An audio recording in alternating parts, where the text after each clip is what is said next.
Let's talk about fuel gas alarms.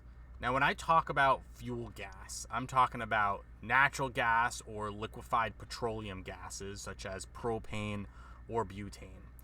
Now, these fuel gases are used to power equipment within households everywhere. And because the combustible nature of these gases, if there's a leak within a residential structure, that could cause a fire or even an explosion.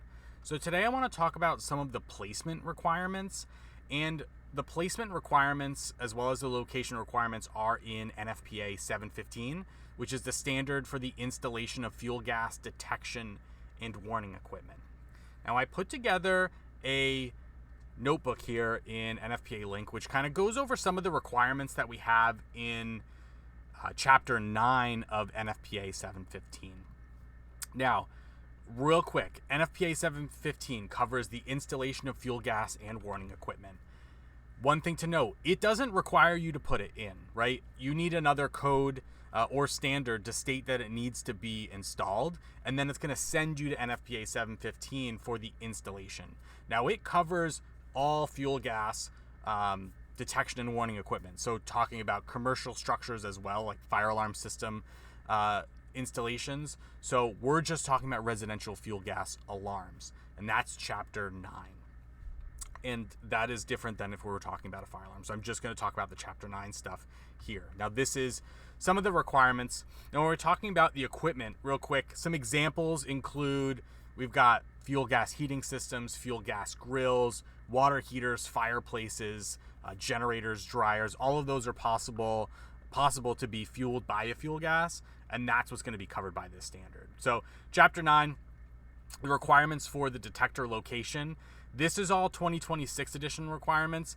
The first edition of NFPA 17 was actually a 2023 edition, and there has been some changes in the 2026 edition. First thing is we need to be putting a fuel gas alarm installed within 10 feet of the horizontal flow path of a fuel gas burning appliance. Now, if we are a cooking appliance, then we can't be within that 3 foot or 914 millimeter range. And that's because if we're cooking on an appliance, specifically like a stovetop, there is an opportunity for there to be some residual fuel gas before we say light our stove. And we don't want to have any nuisance trips of these alarms. So we want to make sure we're within a certain distance. Now, you can go a little bit closer than that, provided the authority having jurisdiction says that's okay, and you can't place it any further than that, and the manufacturer of the alarm says it's okay. But that is in there in Chapter 9. Another allowance here is, this has been added for the 2026 edition, is if we've got multiple pieces of fuel gas burning appliances within a space, we can cover multiple pieces of equipment with one alarm.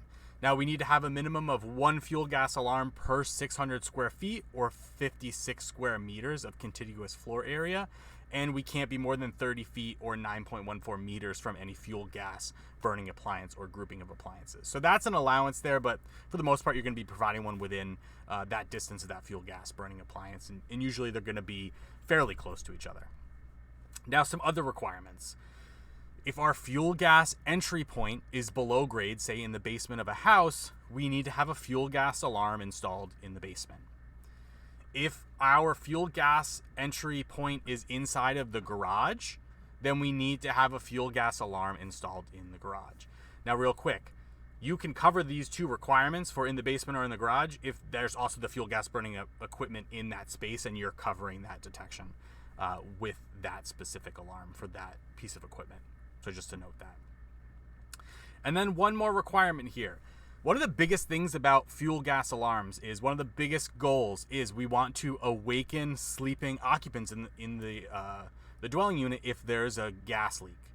So if we are required to have interconnected alarms, so new construction is going to require interconnected alarms, then we need to have a fuel gas alarm or some alarm that's interconnected with that fuel gas alarm to awaken the occupants, and it needs to be outside of that those bedroom areas. So that's another thing to be able to notify sleeping occupants of that fuel gas leak.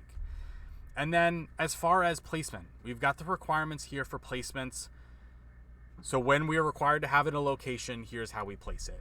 Basically, it's based on the type of gas that we are detecting. So you need to talk to the supplier of the fuel gas to determine if we're talking about a natural gas or a liquefied petroleum gas. If it's a natural gas, then we need to be installed within 12 inches of that ceiling, or we can be installed on the ceiling. What we don't want to be doing is putting it over a doorway or above some place with an obstructed airflow to that alarm. So pay attention to that. If we've got a liquefied petroleum propane gas, we need to be within 18 inches or 457 millimeters of that floor. Again, propane's heavier than air, so it's going to sink. Natural gas is slightly lighter than air, so it's going to rise. So that's where we're placing those based on that. And then right here, if we have an HVAC vent, maybe even a fan or something, we want to be paying attention that we're not placing in the airstream of those registers, because that's going to delay the response of those detectors or those alarms. And then if we have a combination carbon monoxide and fuel gas alarm, then we're going to be placing that alarm per the requirements of the fuel gas requirements, not for carbon monoxide. So we're going to be placing it per that fuel gas requirements, again, based on the type of fuel gas that we are detecting.